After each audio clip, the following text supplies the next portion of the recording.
कापूस पुन्हा पारतंत्र्यात गेला. कापसाचा एक अधिकार झाला, फेडरेशन झालं. एकच दुकान सरकारचं, आणि त्या फेडरेशन मध्ये ग्रेडरनी लुटलं, काटापट्टीवाल्यांनी, चेक वाटणाऱ्यांनी, बँकेनी आणि सरकारनी सुद्धा भावात किती लुटलं.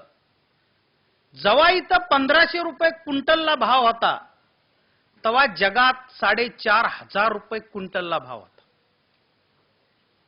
म्हणजे जवळपास 3000 रुपये क्विंटल भाव कमी द्याला. महाराष्ट्रात एक अधिकार, गुजरात आणि आंध्रात खुल्लं होतं. जेव्हा इथं 1500 भाव होता, तेव्हा आंध्रात 2500 भाव होता.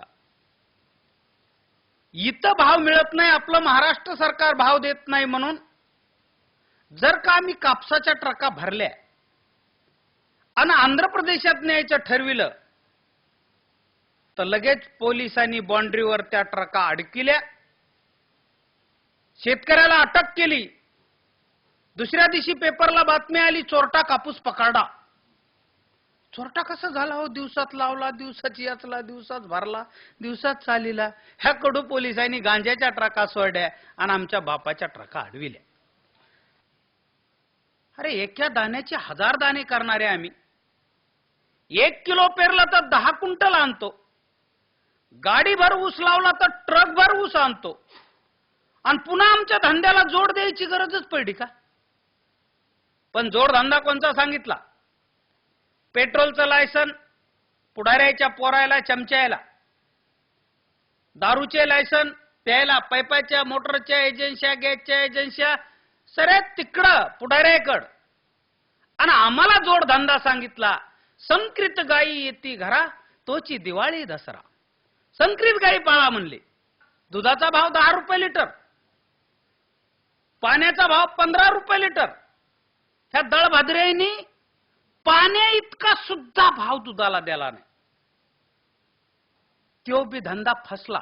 पण तो धंदा आम्हाला सांगायची गरज नव्हती हो.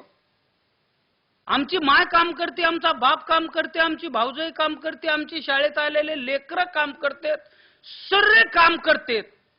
आणि आम्हाला तो जोडधंदा सांगायची गरज नव्हती.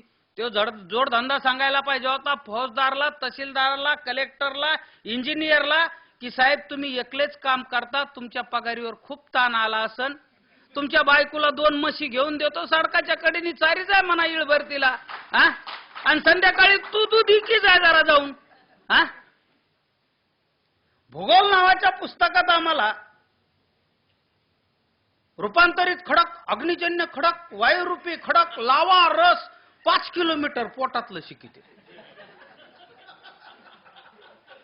फार पण काळी माती, धसाड जमीन, चोपणी जमीन, खडकाळ जमीन, त्याच्यात पीक कोणचं घ्यावं हे नाही शिकले. आम्हाला 5 किलोमीटर खाल्लं शिकविलं. आम्हाला आमच्या गणितामध्ये आमच्या बापाचं गणित नाही शिकविलं. आमच्या बापाच्या धंद्याचं शिकविलं नाही, आमच्या माईच्या धंद्याचं गणित शिकविलं नाही. आम्हाला मोसंबीला भाव काय पाहिजे, द्राक्षाला भाव काय पाहिजे, कांद्याला भाव काय पाहिजे, त्याचा उत्पादन खर्च काय, हे कधी आम्हाला शिकविलं नाही.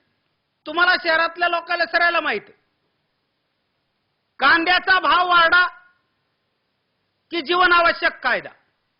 बरं खरंच डॉक्टर साहेब कांदा जीवनावश्यक आहे का?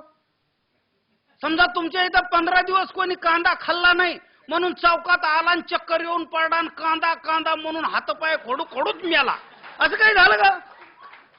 कांदा जीवनावश्यक आहे का? अरे जीवनावश्यक औषध गोळ्या. साप चावला, इंजेक्शन नाही मिळालं, डॉक्टर साहेब मरतं का नाही माणूस? हो पंतप्रधानाची बायको की 50 रुपये कांद्याचा भाव झाला, बजेट वाढलं. खरं असं कोय? पाकिस्तानमध्ये 105 रुपये किलो साखर असताना साखर निर्यात करायची नाही, आपल्या भारताला जेवढी साखर लागते तेवढी ठेवा आणि बाकीची निर्यात करा. शेतकऱ्याला 3000 रुपये टन ऊसाला भाव देता येतो, पण ते भाव द्यायचा नाही सरकारला, हे लाचार ठेवायचे म्हणून साखरावर बंदी. पण साखराचे बिस्किट झाले की मोकळे, त्याची मळीची दारू झाली की कुठं बी न्या. आमची माय जगाची अन्नपूर्णा आहे, आमचा बाप जगाचा अन्नदाता आहे. आम्हाला भीक पाहिजे नाही, आमच्या घामाचं दाम पाहिजे, ते बी जास्त नाही पाहिजे, रास्त पाहिजे.